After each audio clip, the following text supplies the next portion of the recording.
Hello friends, welcome to Magic Trick. ഞാൻ ഇന്ന് വന്നിരിക്കുന്നത് ആന്ധ്ര സ്പെഷ്യൽ പെസറൊട്ടി ആയിട്ടാണ്. നമുക്കത് അതിനു വേണ്ടി ആദ്യം ഒരു ബൗൾ എടുത്തിട്ടുണ്ട്. നമുക്ക് ഇതിലേക്ക്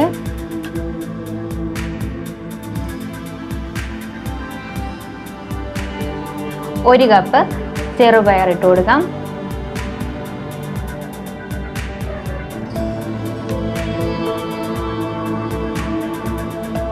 ആ കൂടെ തന്നെ ഒരു ടേബിൾ സ്പൂൺ പച്ചരി, ഒരു ടേബിൾ സ്പൂൺ ഉഴുന്ന്. ഇത് മൂന്നും കൂടെ നമുക്ക് നന്നായിട്ടൊന്ന് കഴുകിയെടുക്കാം.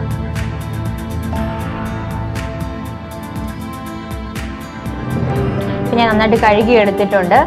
നമുക്കിതിലേക്ക് കുറച്ച് വെള്ളം ഒഴിച്ച് ഒന്ന് കുതിർക്കാൻ വേണ്ടി വെക്കാം. 6 തൊട്ട് 8 മണിക്കൂർ വരെ നമുക്കിത്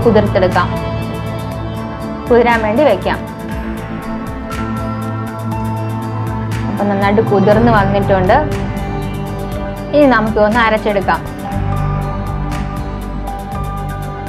ഞാൻ അരയ്ക്കാൻ വേണ്ടി മിക്സിയുടെ ജാറിലേക്ക് മാറ്റിയിട്ടുണ്ട്. നമുക്ക് ഈ കൂടെ തന്നെ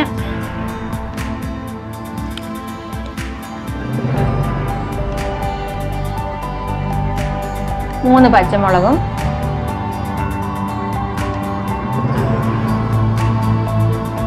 ഒരു ചെറിയ കഷ്ണം ഇഞ്ചിയും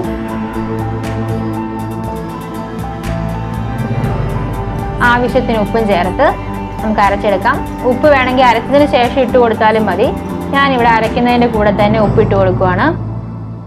വെള്ളം കുറേശ്ശെ ഒഴിച്ചു കൊടുത്തേ അരയ്ക്കാവുള്ളൂ. ഒത്തിരി വെള്ളം നീണ്ടു പോകരുത്. അപ്പം നമ്മൾ അരച്ചെടുത്തിട്ടുണ്ട്. ഈ ഒരു പരുവത്തിലാണ് അരച്ചെടുക്കേണ്ടത്. ഇനി നമുക്കിത് ദോശ ഉണ്ടാക്കാം.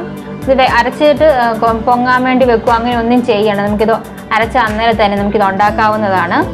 അപ്പോൾ അതിനുവേണ്ടി ഞാൻ ദോശക്കല്ലിലോട്ട് മാവ് ഒഴിച്ച് കനം കുറച്ച് വേണം നമുക്കിത് പരത്തിയെടുക്കാൻ.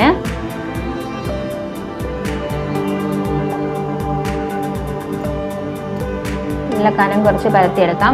നമുക്കിതിൻ്റെ മുകളിലോട്ട് ശകലം സബോള കുത്തിയരിഞ്ഞത് ഇട്ട് കൊടുക്കാം.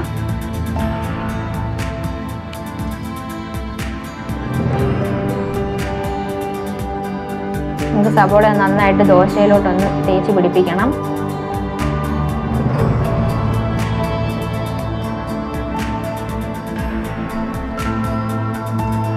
ഇനി നമുക്കിതിൻ്റെ മുകളിലോട്ട് ശകലം ജീരകവും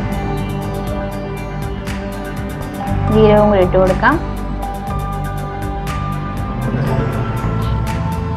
നമുക്കിതിലേക്ക് ശകലം എണ്ണ ഇങ്ങനെ ഒഴിച്ചു കൊടുക്കാം. നമ്മൾ ഈ ദോശ മറിച്ചിടുന്നില്ല, നമ്മൾ ഇങ്ങനെ തന്നെ അത് മുരിച്ചെടുക്കുകയാണ് ചെയ്യുന്നത്. നമ്മുടെ ദോശ ആയിട്ടുണ്ട്.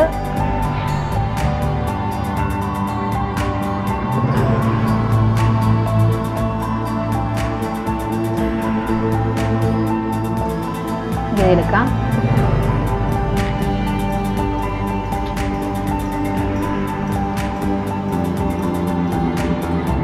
നമുക്ക് ചൂടോടെ തന്നെ ദോശ കഴിക്കാവുന്നതാണ്. വളരെ ടേസ്റ്റി ആയിട്ടുള്ളൊരു ദോശയാണ്. എല്ലാവരും ഇത് ട്രൈ ചെയ്ത് നോക്കണം.